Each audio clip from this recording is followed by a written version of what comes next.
It is a brand new episode of Flyers Daily for, 15th of September, 2025, midway through September. Flyers Daily, as usual, brought to you by Ticketmaster, Make More Memories Live. We actually have some hockey to discuss, like as in a game, a couple of games. Joining us, as usual, on his Monday time slot, if you will. It is from PhiladelphiaFlyers.com, NHL.com, and HockeyHotStove.com. It is Bill Meltzer. Boy, it felt good to be in the rink and watching some games, albeit the rookie games this weekend, Bill.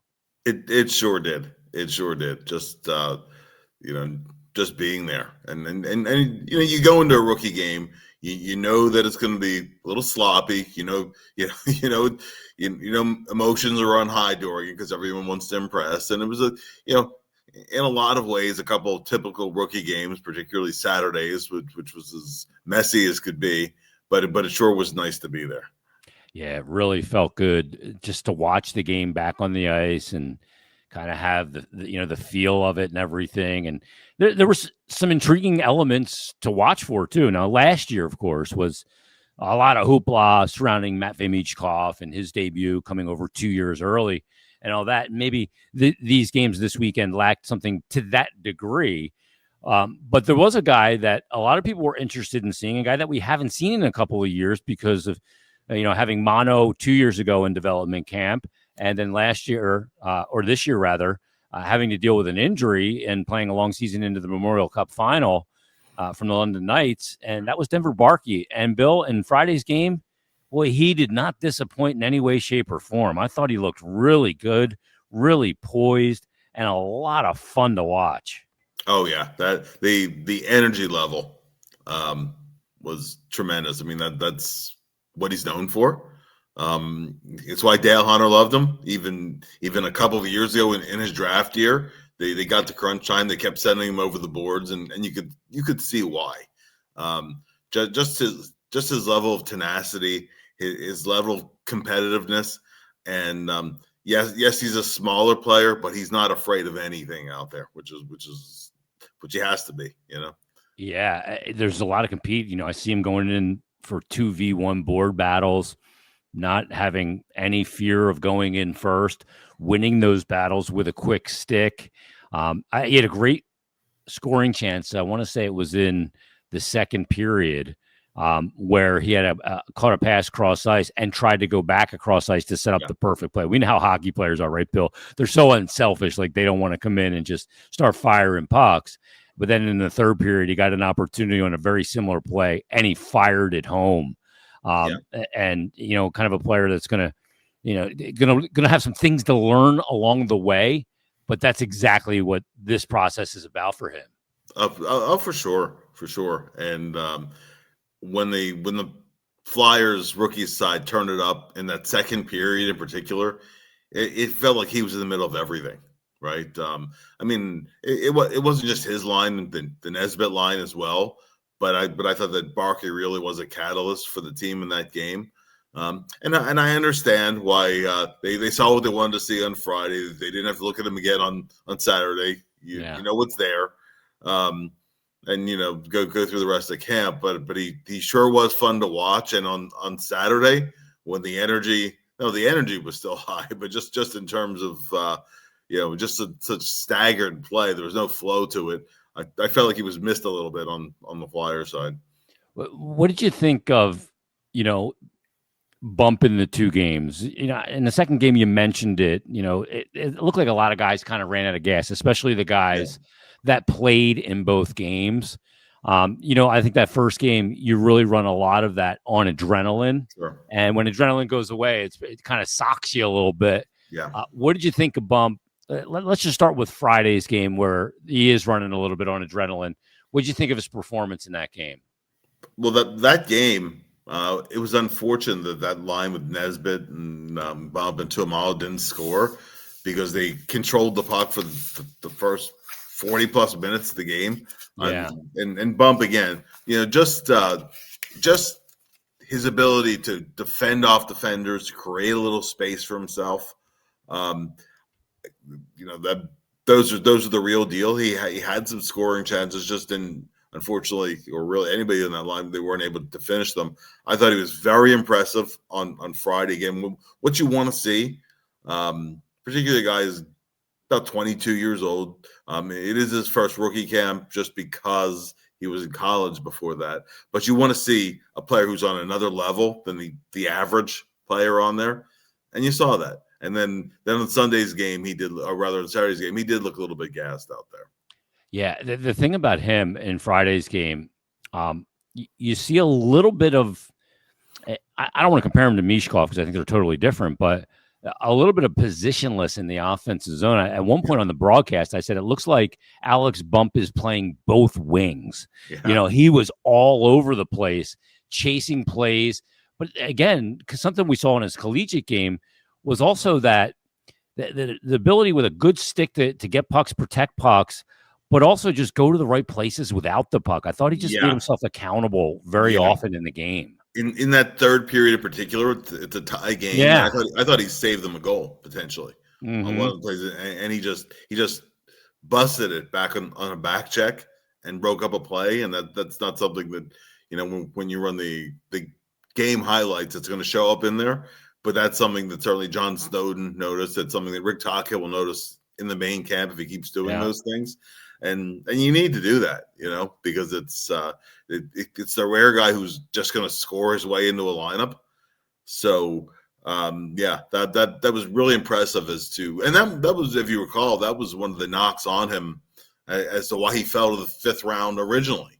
Everybody knew he could score, hit the offensive instincts, and what he's done over the intervening years was he's worked on his all around game a lot, and those things are now not committed to habit for him, where he has very good off puck habits as well. Bill, I found out a detail about him. I'm not going to say where I got the detail from. Let's say it's very reliable, but he carries a massive chip on his shoulder because of where he was drafted in the fifth round. He thought he was going to go in the second round, and he was none too pleased. Yeah, and he's been carrying that around. I don't mind that even a little bit. Don't mind it one bit at all. And just to circle back to Denver Barkey, the fact that he was twice the last or the next to last cut from the World Junior team, that sticks with him too. You want that. It's like, well, I didn't make the national team. Well, let me show you. Yeah. And a guy there's like Bump, I think he's going to carry that for years. Yeah. Where he's just like, fifth round. I went in the fifth round. Like, that's going to bother him, and he's going to use it as fuel for as long as he's playing in this league. So I love, look, do I wish he would have went sooner for his own sake? Sure. But he didn't. And the Flyers are now the beneficiary of the fact that he did not. And look, he's taken a lot of his own growth and development into his own hands by doing the work off the ice. Really key for him right now, as we look at him, is to show that same detail of play and execution once the legit NHLers are the guys that he's combating. Yeah.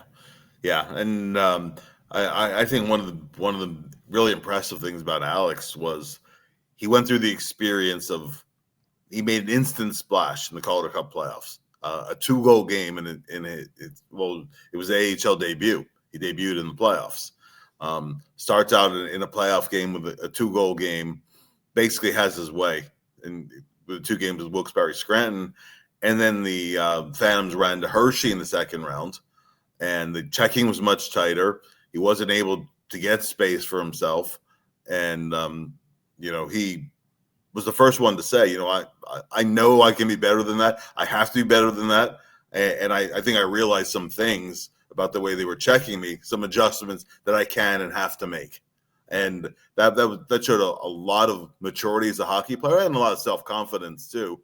But just that awareness and that honesty with himself as a player, that's a very encouraging thing too, because there are times with players where or really not just hockey players, but just in general in life, that it's it's easier to feel self-pity or make excuses. And but he set himself to learn not just from the good games he had, but from the games where he was shut down a little bit by Hershey. Now that's going to step up another level in NHL camp, and he'll step up another level from that if he makes the team in the regular season. But the awareness level is there, and just his ability, that which are things you can't teach, to know how long to hold on to the puck, where to go on the ice, which is a hockey sense thing. I mean, you can watch video, you can be coached, but really just have that innate sense of where you need to be. I mean, those are the reasons, in addition to his hands, as to why Bump is even in the conversation to have an opening night roster spot. No doubt about it. Another guy I'm trying to make sense of. I'm trying to, as I evaluate what we saw this weekend, we look at the numbers. I'm trying to make the internal case for Nikita Gorbenkin. Look, he probably couldn't have done more this weekend, Bill. He ends up with an overtime winner in the first game, a couple of apples in the second game on the Ethan Sampson goal, which was a beautiful shot, by the way. He gets an assist on that one and another. So he produces, but I don't know where he fits with this team. If Bump is kind of the odds-on favorite of someone to crack the roster, it kind of puts Gorbenkin at a position where I just don't see how the numbers fit unless there was some kind of deal to be made. Yeah, I don't know where his role in the lineup is, where you situate him, right? And that's needs more detail in his game.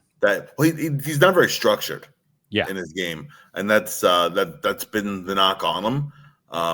That's something that I'm sure that Rick Tocchet and his staff will bring up to him, and you don't want to take away somebody's natural abilities and their how they've been effective, but by the same token, you have to fit in with particularly the 5-on-5 team concept as to where players have to be. I thought that last year with the Phantoms after the trade, I thought there were flashes from him, actually a number of them, but there were also times when everybody's zigging and he's zagging. So so a little bit of that actually this weekend too. Particularly in the second game, I was wondering, kind of where's he going? Yeah, you know what I mean? Yeah, but by the same token, he also made a really, had 2 assists, but one was a really nice assist. He really made that other goal. So there's something there. Hopefully it comes. He wants to be in the NHL, and he's such an energetic and likable person, such a likable young man that you really want to root for him, see him make it.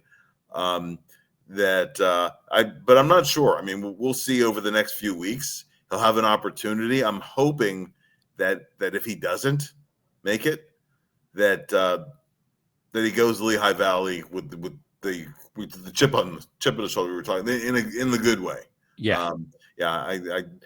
Because you don't want him to get down to where it's like, well, I'm kind of stuck here in the American League. I don't really want to be here. It's counterproductive. I really want to see how he handles it, how there's adversity, how he plays through it. And certainly he has. We saw the shot that he has where he has time and space. We saw that in overtime. But he also brings a lot of size and some vinegar to his game too. I think got a little bit of bite. Yeah. So do you wonder if he's got a lot of personality and is a little goofy. Yeah. Could that hurt him in any way? Like sometimes it's like, is this guy like serious? Like you wonder about that as a coach. Like he's a pretty goofy guy. But you wonder hey, chips down when, but I don't see what he's like when he straps on the helmet in the locker room and it's game time and ready to go. I'm assuming he's a player who's like, all right, let's get down to business now. But I'm a pretty fun, jovial guy the rest of the time. Yeah. Oh yeah. And his teammates certainly seem to love him. You ask any of the players there. Yeah, he's a funny dude, and they like having him around. So we'll see how it goes. This is obviously a crucial year. I don't think it's be all and end all in training camp for him, but I think this year you want to see just the elements that he needs to refine, get there. It's not a quantum leap. It's really just adjustments, if he can make those adjustments, then then I think you might have an NHL player there. And I don't think he's going to be a top of the lineup guy, but even if he's a middle six or even bottom six guy, that's fine as long as he adapts to the role they want him to play. And competition can bring out the best in somebody too. So it was nice to see him have some success this weekend. I think with a lot of these guys that you have to keep expectations realistic.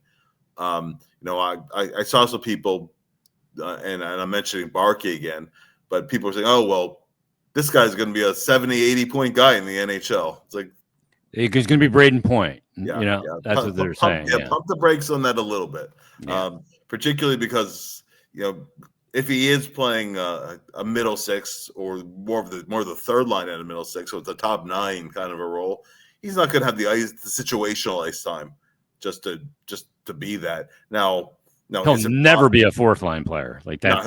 Makes never. No sense, right? No, he's going to be a top 9 guy. Yeah. Now, could he exceed that? Right? Could he have the expectations of what he's going to be, and then take it a step or two beyond that? Never say never, particularly when a player has that competitiveness level. I mean, if you look at scouting reports on Brad Marchand when he was coming up, he was pegged as the third line guy. Yep. So, I'm not going to pigeonhole the guy, but I'm just saying, those stories like that are rare. So keep the expectations realistic, and I think you'll like this player. You won't be disappointed. And that's same thing with a lot of different guys. Your guys who are in the American League, they're there for different reasons. And you and I were having a discussion. And I also had a discussion with Bob Rochuk about Alexei Gendron, because we know he's small, and there are holes in his game, but he can skate and he can score. Now, is he going to score enough? Because I think Alexei is going to be one of those guys. He absolutely, another guy who has to absolutely be a top 9 player. Otherwise, there's not really a role for him, and really on the higher end, he has to play in scoring situations. Yeah. Now, it was a nice sign that he was killing penalties during the rookies game. It was kind of an experimental thing. I asked him afterwards, particularly about Jacob Gaucher, who I knew was one of his best friends on the team, but really just in terms of, I think other players can learn something from a guy like Gaucher, or honestly like Alexei for that matter, because Gaucher was never drafted by anybody. He was in the ECHL. Totally self-made. When absolutely. And so, he had to work just for an AHL opportunity. And then he had worked his way up the lineup. And then he worked his way up to getting several games with the Flyers last year. Yeah. And he didn't embarrass himself when he was out there.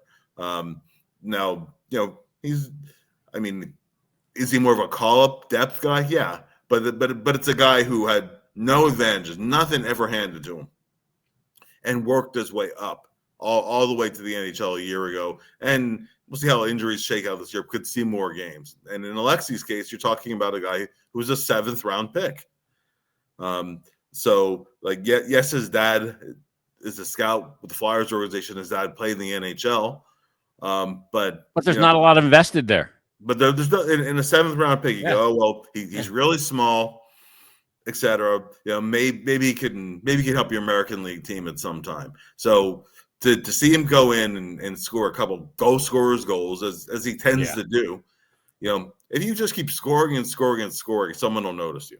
So it's those are the and he can skate. He can absolutely skate. Yeah, and so and while you're bringing up skating, I think Jack Nesbitt is ultimately going to be okay. I mean, that's the knock on him. I think that as he, and I'm interested to hear your take on it too. I think that as he adds muscle and adds a little explosiveness to his skating. Remember what we were hearing about Tyson Forster when he was drafted? His skating is so bad, it's a concern as to whether he'll make the NHL. And some guys like Matt Strome, they never make the league because their skating just never really improves enough, even though they work on it. But I mean, Sean Couturier was never, even though he was drafted near the top of the first round, he was never a great quote unquote, like a speed guy or whatever. But he has the hockey sense. Nesbitt has that too, and I like to try to watch players on both sides, of these kind of games, because these are players you'll be seeing in the future.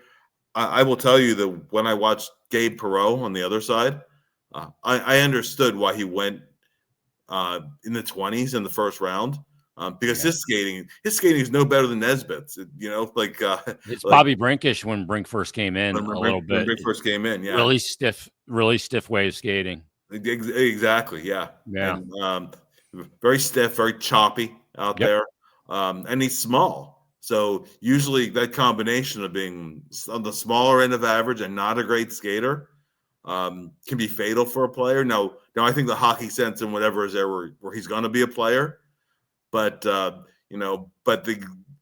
I do think sometimes there's a tendency with your own prospects, you harp on the flaws because I think there's a tendency to worry sometimes. Yep. You see what pundits rank a player, and you hear what the knocks are on them as to why some had him a little bit lower. But ultimately, it's all about the developmental side. But there's no substitute on the hockey sense end. And Nesbitt really impressed me this weekend. He made a lot of good plays. I thought he was way craftier than I expected with the puck. Yeah. Well, he made a couple of really good plays on entries. Yeah. He would beat a guy into the zone, and then he would make the next play after that and set somebody else up or power his way, get his legs. Because once you get his legs moving, he's okay. It's really just getting him off the block. It's getting the mass off, from the standstill. Totally agree. And the thing with him is he's so lean. I thought when Tyson came in, Tyson was just underdeveloped. There just wasn't muscle there. It's almost like a little milky is the way I would call it. Like he needed to tone up his and have muscle instead of just having, being a little milky and a little softer. Not soft in the sense of compete, but soft as in your body toughness. For Nesbitt, it's just lean and just needs more muscle. And I think that's just going to make his stride efficient because he's a little noisy with the arms and everything because he's gangly right now. Yeah. As he has muscle, I think a lot of that goes away. Oh, I do too. And that's why I think this year in the OHL is a good place for him to be, just because the sheer amount of ice time he'll get, where he can work on some of these things. And then the year after that, maybe transferring to a collegiate program. He'll get NIL money. Yeah. I for sure. I think that's where he heads a year from now. And that's, I mean, obviously you're playing more physically developed than older players in a lot of cases, although maybe we'll see players get a little bit younger again, just because of the NIL and the ability to go from junior to collegiate hockey. The day they drafted Nesbitt this June, the word all along is he's not going to be a quick track guy to the NHL. He's going to need 2 more years in junior / college, and then maybe a year in the American League or part of a year in the American League. And then, but you look at where he is now, I think he's in a great starting place to be a really good NHL player. And a really good NHL player, if he is ultimately a second line guy, hey, you're drafting him 12th. You moved up. That's not a bad spot to draft a guy that you project as being a top 6 forward, particularly after you drafted a winger right before it. Yeah, especially if he can kill penalties, win draws. I thought he was pretty decent on draws too. Albeit this is a rookie game. He's not going against the savviness of Patrice Bergeron or something like that. I thought he was ahead of where I thought he would be, and I thought his puck skills were a big part of that for sure.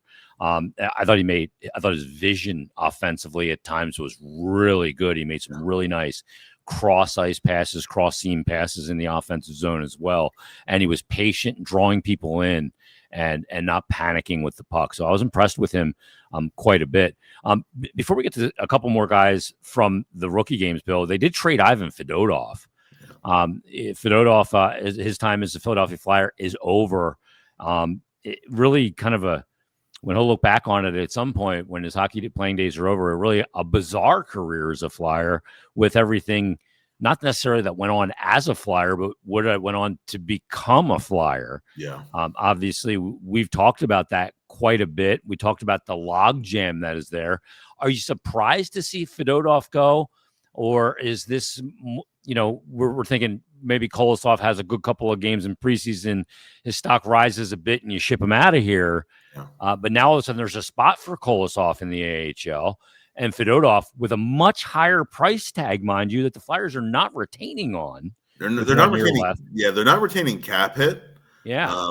But because most of his salary came in bonuses that were paid on real money first. Yeah. So it's they're not paying him all that much in actual salary.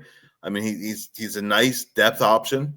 If Berzlikin struggles again, if Jet Graves doesn't pick up doesn't stake down the job, there's competition there.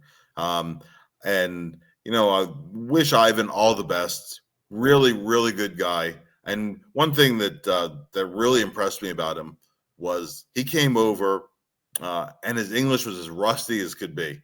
But he tried to do his press conference in English right off the bat, his very first press conference. He could only speak in simple sentences and whatever, but he tried it. Like right off the bat, you got a sense that this is someone who's not afraid to make mistakes and try things. What his actual ability level is in the NHL, I don't know, because there were times that it felt like his reactions were a little bit slow. I think he's at an age where he's beyond cleanup. Yeah. You know what I mean? He'll be 29 in November. Yeah, development years are long gone.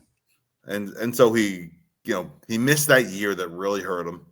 Yeah. And I mean, when a goalie comes over older, they either click and make it. Roman Czechmanek being an example, right off the bat.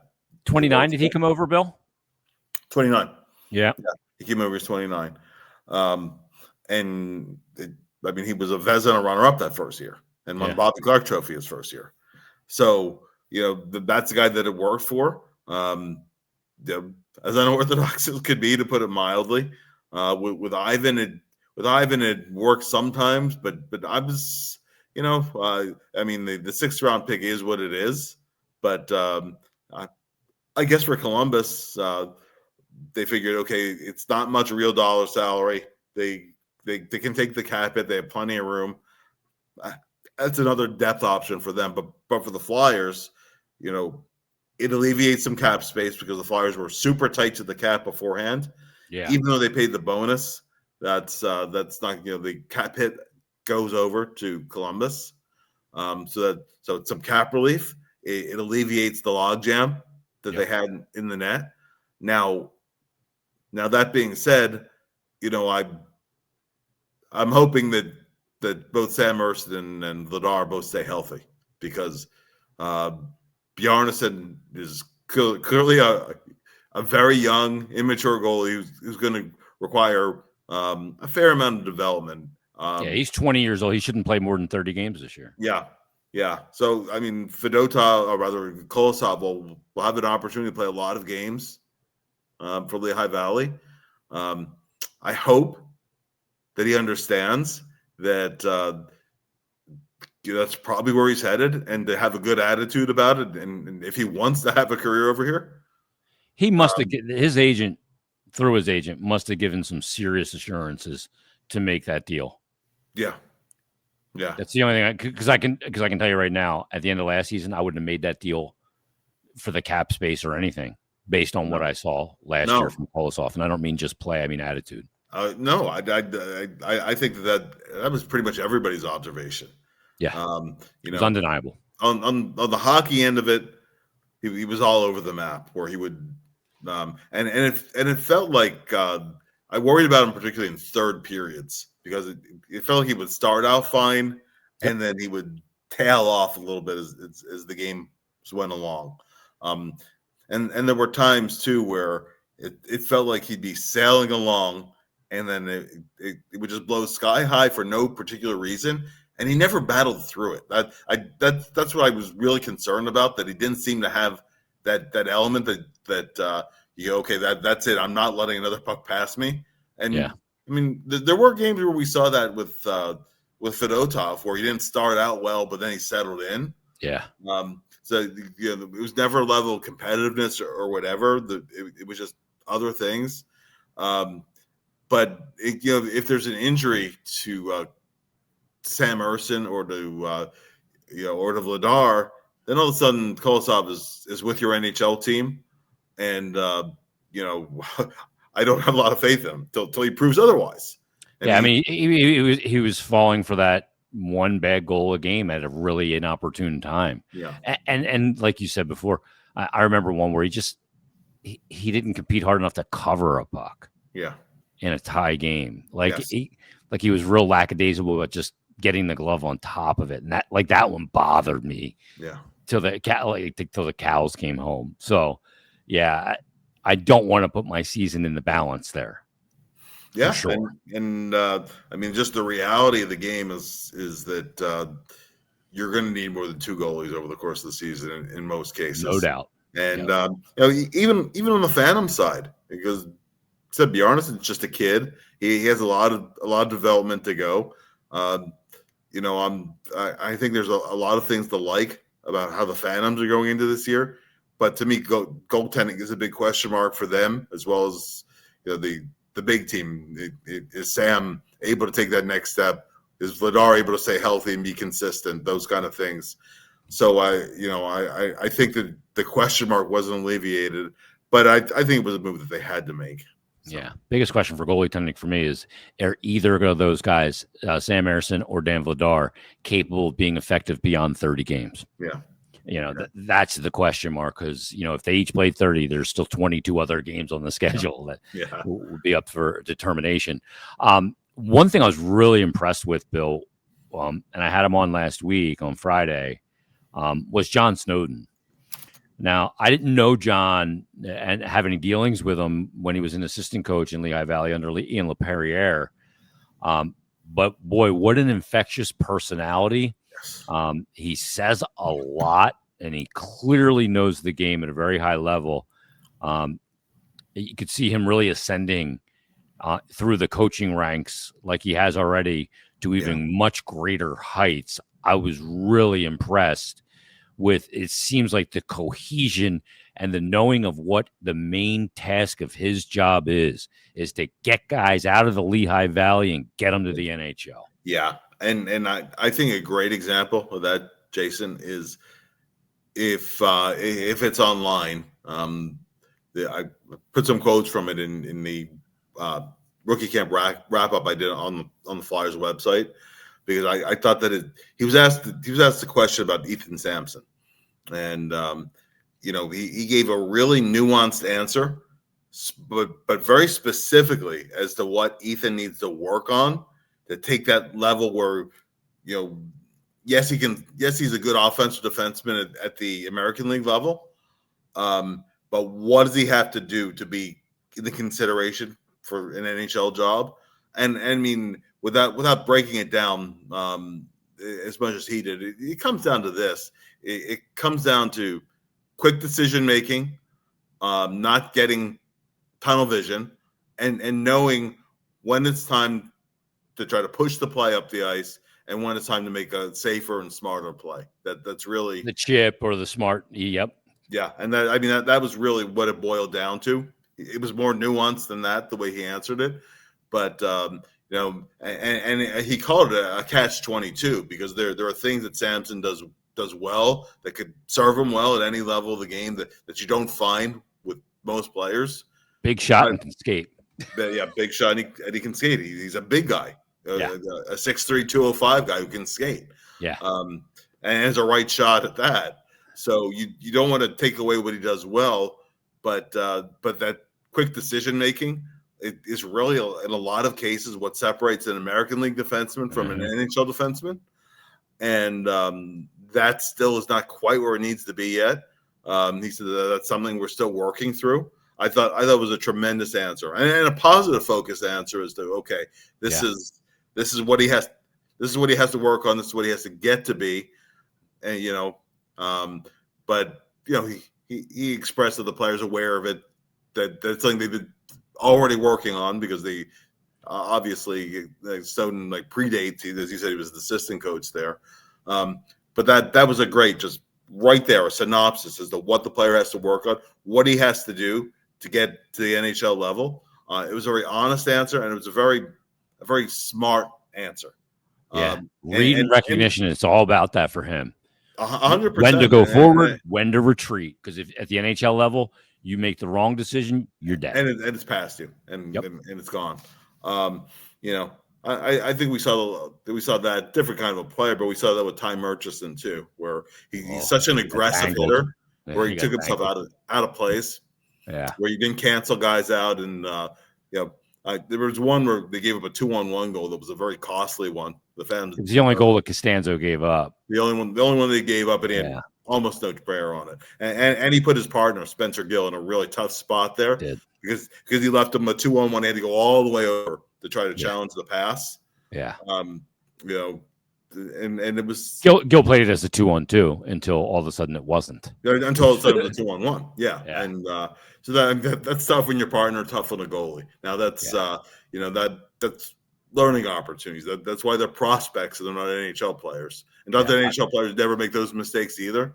But I think that Snowden has the opportunity to be a very good developmental coach, and you understand why he was a guy who was an ECHL coach and then an AHL assistant coach and is now an AHL head coach. And I would not be surprised if someday he's an NHL coach. Yeah, that's. I think he's on a trajectory for that as well. That's what I was referring to. Very, very, very bright guy. That was one of the most impressive things this weekend too. I know a number of people who know Snowy, but I've never dealt with him. I always dealt with Lappy when I had to get Phantom's information. So I thought John was extremely impressive. I agree, and Nick Schultz down there, part of that staff now too, and everything that goes along with it. I thought Spencer Gill, his skating has gotten even better, and you're talking about a big body. I think he moves extremely well. And it leads me to kind of the last thing I want to talk about, Bill, is, as we see development of players and guys move into different slots in their development, as they rise through the ranks or some fall through the ranks, it changes opportunities for certain guys. And I wonder about guys like Hunter McDonald.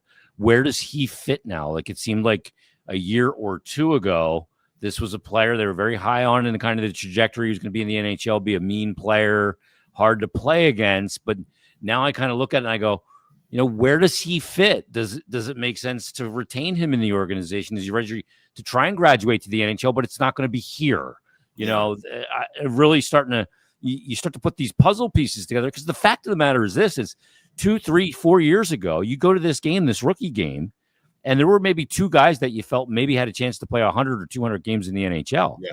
You go to that game last night, there's 7 guys that you go, Gill could be an NHL player. Samson could be an NHL player. Certainly Nesbitt and Bjarnason beyond, and you look at it and you go, so where do some of these guys that are lingering fit in the equation now?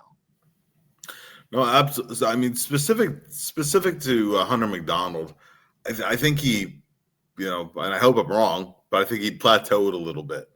Yeah.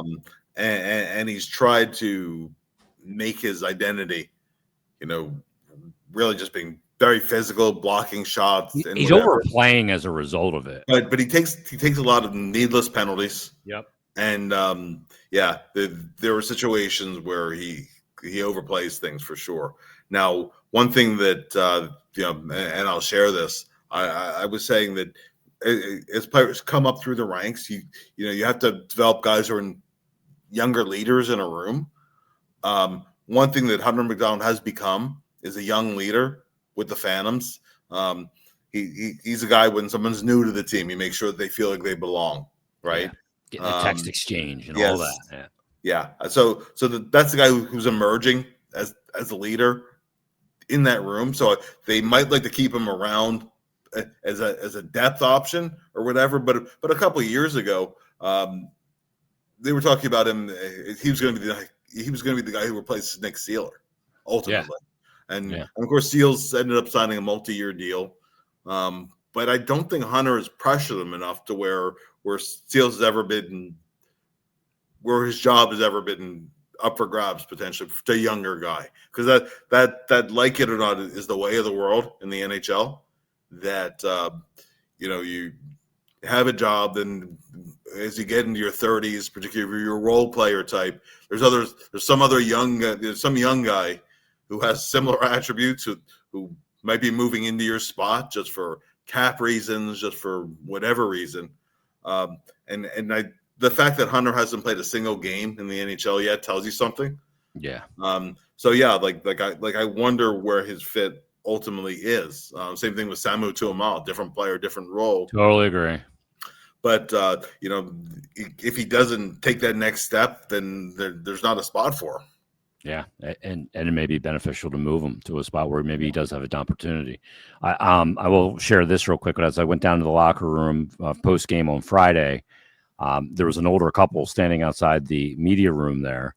And as I was walking in, this older woman says, "Hey, are you Jason Myrtetus?" And I said, "Yeah." She said, "Oh, I watch you all the time. I'm Hunter McDonald's grandmother." So I gave her a big hug. Yeah, a big hug. Yeah, she was very sweet.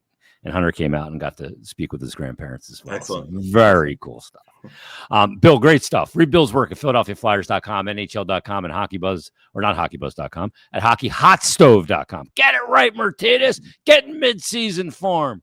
Give me some sideboards. Season for everybody. That's right. We'll have more for you this week. Wednesday and Friday, we're going back to full-time, first week of the regular season. So we're going to have some interviews and stuff this week as well for everybody. So make sure you check us out. Brand new episode of Flyers Daily coming up on Wednesday. Have a great couple of days, everybody.